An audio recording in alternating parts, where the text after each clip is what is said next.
Dagli stati combattenti alla dinastia Tang e Qing, da Mao Zedong a Henry Kissinger, da David Cameron a Michelle Obama.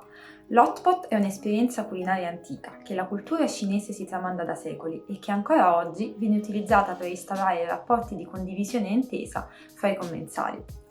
Per cominciare questo viaggio culinario, questo viaggio gastronomico nella cultura e nella tradizione cinese, partiamo da Chongqing, una municipalità indipendente dal 1997, un tempo parte della provincia del Sichuan, famosa in tutta la Cina per la sua gastronomia mala, ovvero tanto piccante da far addormentare i sensi della lingua e della bocca. E partiamo dal piatto mala per eccellenza, ovvero la huo guo, l'hot pot. L'iter prevede una grande pentola rotonda, piena di brodo, messa al centro di un tavolo e scaldata per induzione oppure per fiamma.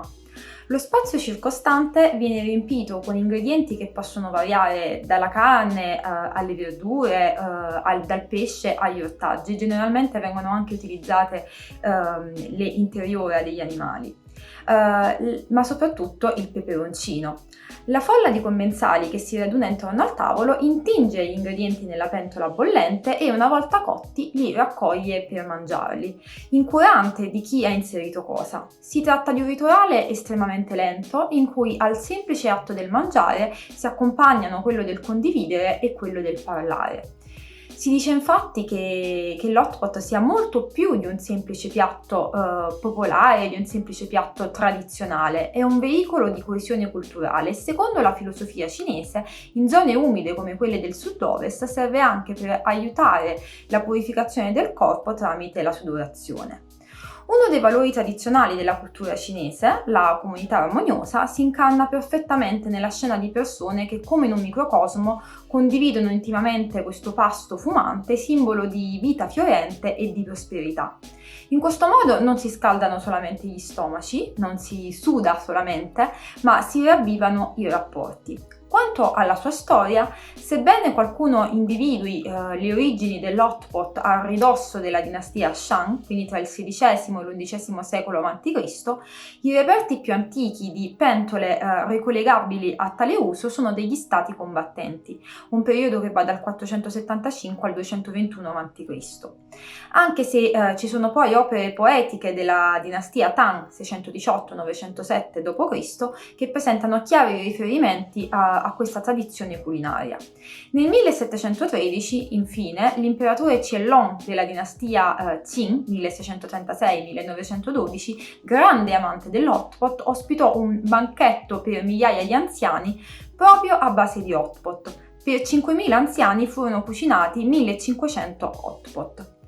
Non stupisce quindi che una pratica conviviale così antica abbia fatto da sfondo ad alcune importanti vicende del XX secolo e che ancora oggi sia utilizzata per instaurare un rapporto di intesa e di intimità con un ospite o con un congiunto.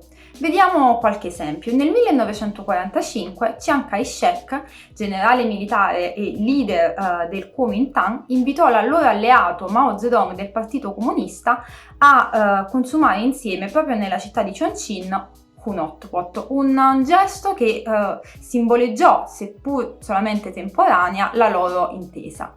Nel 1971, invece, durante uno dei suoi viaggi segreti in Cina per organizzare la missione del presidente Nixon, che nel 1972 diede poi avvio alla normalizzazione delle relazioni tra Repubblica Popolare Cinese e Stati Uniti, il diplomatico statunitense Henry Kissinger fu invitato dal leader cinese Deng Xiaoping a consumare uno dei suoi piatti preferiti, ovvero l'hot pot, in particolare una versione mongola, quindi meno piccante e per lo più a base di carne di montone e di giuggiole. Infine David Cameron, ex primo ministro britannico, sia nel 2013 che nel 2016, nel corso di 2 sue visite in Cina con tappa a Chengdu, capoluogo della provincia del Sichuan, fu invitato a banchettare intorno alla grande pentola fumante e piccante, un trattamento che poi nel 2014 fu anche riservato a Michelle Obama. Insomma, se un vostro amico cinese vi inviterà mai a consumare un hot pot insieme, è un genere di invito a cui proprio non si potrà dire di no. Io vi auguro buon appetito nel caso lo proverete e vi auguro di poter vivere un'esperienza cinese così autentica e così conviviale.